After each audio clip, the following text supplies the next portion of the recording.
కవిత గారు, ఆంధ్ర వాళ్ళకి ఇక్కడ ఏం పని, పవన్ కళ్యాణ్కి ఇక్కడ ఏం పని, మీరు ఆంధ్రాలో పోండి, మీ ఆంధ్ర చూసుకోండి, తెలంగాణ మీది కాదు మాది అని మాట్లాడుతున్నావు. నువ్వు తెలంగాణ నీదంటే నువ్వు తెలంగాణ పుట్టినావు కాబట్టి నీది తెలంగాణ అయి ఉండొచ్చేమో.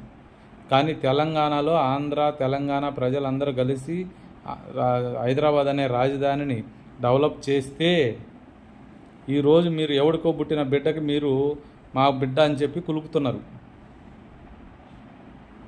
ఎవడికో పుట్టిన బిడ్డ మా బిడ్డను కులుకుతారు సామెత ఉంది కదా, గట్లున్నది మీది.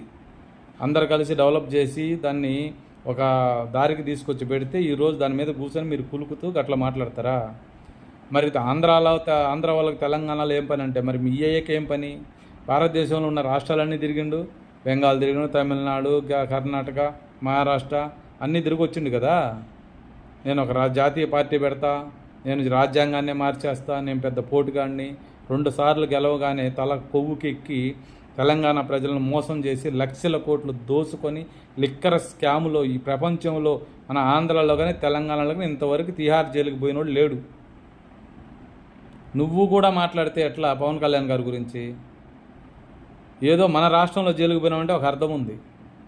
తిహార్ జైలుకు పోయినావు నువ్వు, నీ ఆవభావాలు మార్చినావు, జైలు నుంచి వచ్చిన తర్వాత వేషాలు మార్చినావు, నాటకాలు వేస్తున్నావు, తెలంగాణ ప్రజలను మోసం చేస్తున్నావు.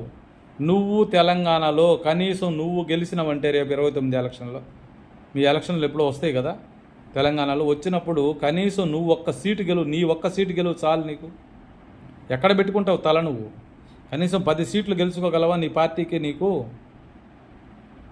నువ్వు కూడా మాట్లాడితే ఒక దొంగవి నువ్వు. లక్షల కోట్లు దోచుకొని తెలంగాణ ప్రజల సొమ్ము దోచుకొని తిని దొంగవు నువ్వు కూడా మాట్లాడితే ఎట్లా? మీరు సక్రంగా చేస్తుంటే 10 ఏళ్ళు సక్రంగా ఇరగదీసి పెట్టుంటే ఆడ మిమ్మల్ని గెలిపించుండేటోళ్ళు కదా. ఇంకెట్లా అయిపోయింది టీఆర్ఎస్ పార్టీ పని అయిపోయింది. వాళ్ళు ఎట్టా గెలవరు, నేను ఒక పార్టీ పెట్టి మళ్ళీ నేనేదో పొడుద్దామని వస్తున్నావా? తినింది జాలదా నీకు? నువ్వు తెలంగాణ గురించి మాట్లాడతావా? 1200 మంది తెలంగాణ పిల్లలు బలిదానం చేస్తే వచ్చింది తెలంగాణ. నువ్వు నీ అయ్యో నీ అన్నో చేస్తే రాలే. ఆ సోకాళ్ళు కాంగ్రెస్ నాయకులు మాట్లాడుతున్నారు కదా, వాళ్ళు చేస్తే రాలే. జర నోరు అదుపులో పెట్టుకొని మాట్లాడండి. ఏ రాష్ట్రంలో అయినా ఎవడైనా ఎక్కడైనా పార్టీ పెట్టచ్చు, పార్టీలో గెలవచ్చు, గెలిస్తే అసెంబ్లీలో ఉండొచ్చు. ఎందుకు ఉండకూడదు? నీ తెలంగాణ అసెంబ్లీలో తెలంగాణ సెక్రటరీలో ఆంధ్ర వాళ్ళు ఉండకూడదా? లేకపోతే వేరే వాళ్ళు ఇంకెవరు ఉండకూడదా? మీరు ఒక్కరే ఉండాలా? మీరేమన్నా రాసి పెట్టుకున్నారా? రోజు అదుపులో పెట్టుకొని మాట్లాడండి. కవిత గారు, మీరు ఆడవాళ్ళు అని చెప్పి మీకు మర్యాద ఇస్తున్నాం. ఇంకొకసారి ఇట్లా కానీ మాట్లాడితే మర్యాద ఉండదు మీకు. ఎవరు అసెంబ్లీల్లో ఉండాలన్నా, ఎవరు చట్టసభల్లో ఉండాలన్నా, ఎవరు జైల్లో ఉండాలన్నా ప్రజలు నిర్ణయిస్తారు. నువ్వు నేను కాదు నిర్ణయించేది, నువ్వు పవన్ కళ్యాణ్ గారు కాదు నిర్ణయించేది. నోరుపులు అదుపులో పెట్టుకోండి, జర మంచిగుంటుంది.